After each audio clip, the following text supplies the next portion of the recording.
Peter Munk of Barrick Gold, a Canadian business titan and philanthropist.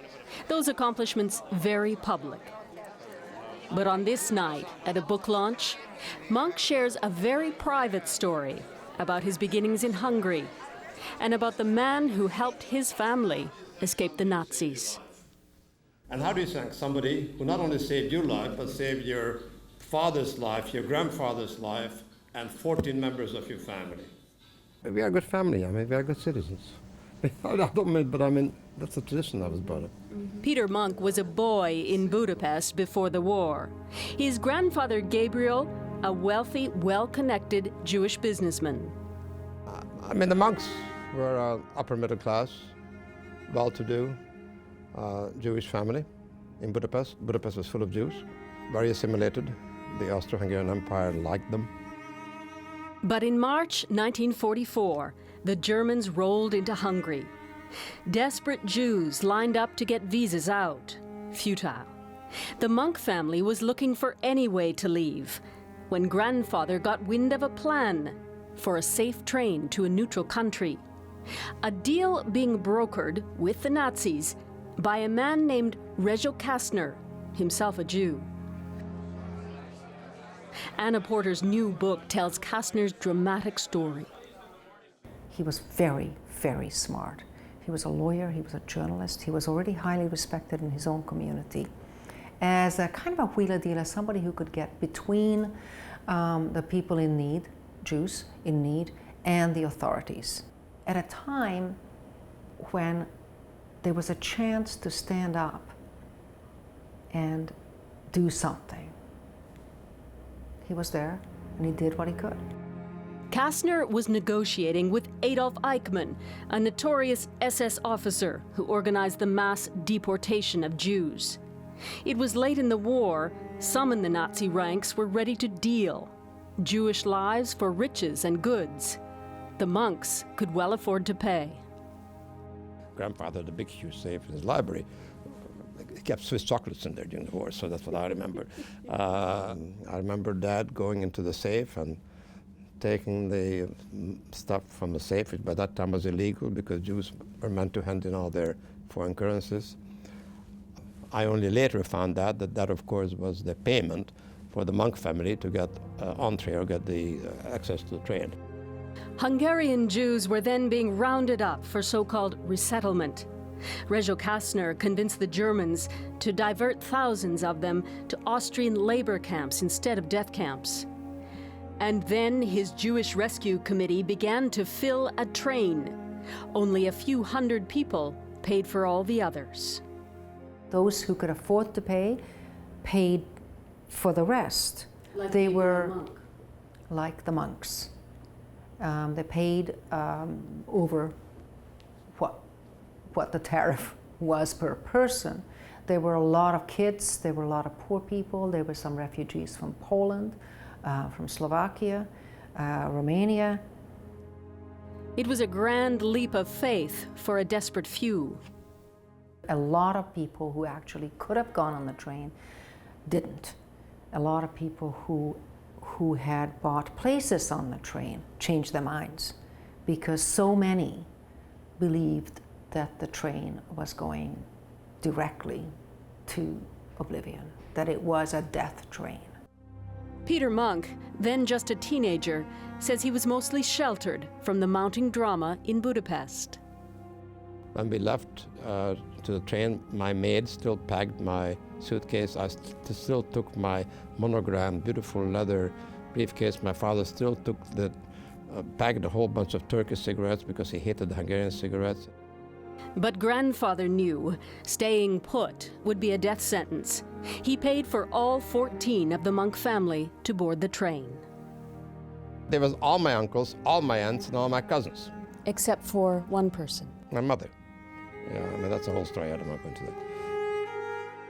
Katharina and his father had divorced. His dad was remarried. Grandfather had a say. And grandfather had a great amount of limitation to be able to get 14 people out there. The last thing he would have wanted to have a 15th person, and there was an unpleasant divorce and all that. Mother was But she was your mother, Peter. My mother, but I was 15 years old. I said to my grandfather, I'm not going.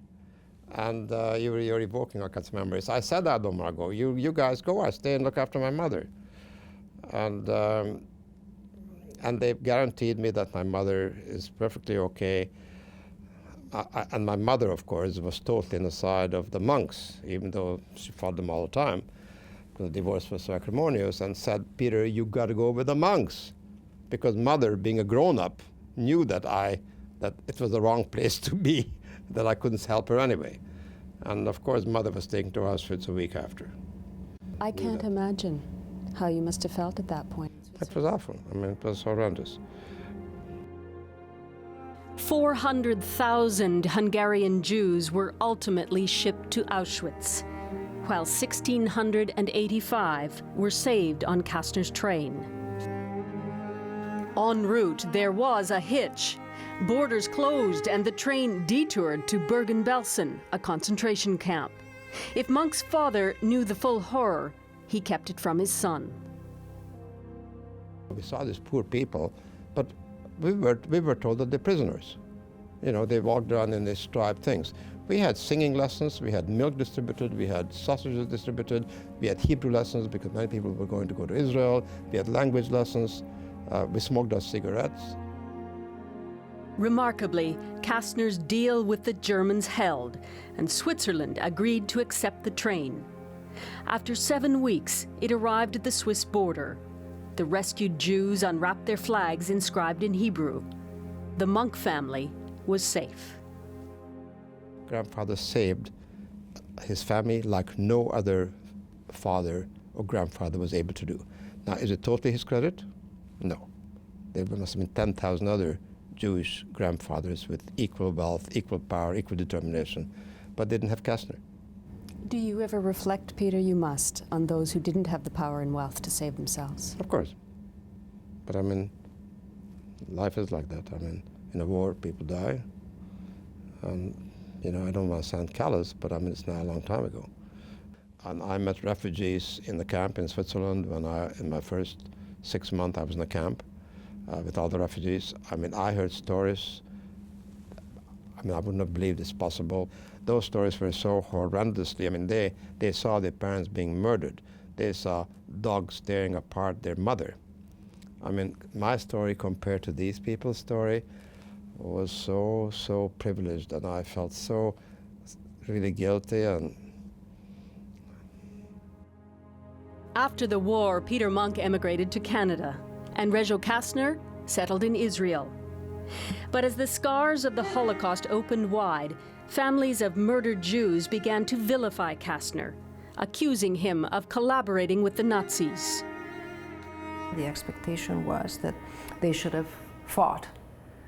The heroes, the real heroes, were those who took part in the Warsaw Uprising, who were, almost all of them, were killed, they were massacred. Kasztner and his group,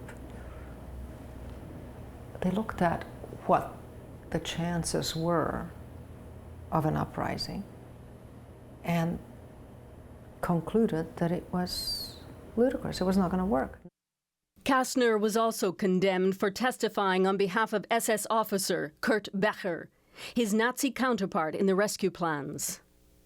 He was traveling in the company of a senior SS officer, and he had promised this guy that he would, when the time came, what he was trading was, okay, you can see, Kurt Becher could see, you know, by this time it's 45, any fool could see that Germany had lost the war.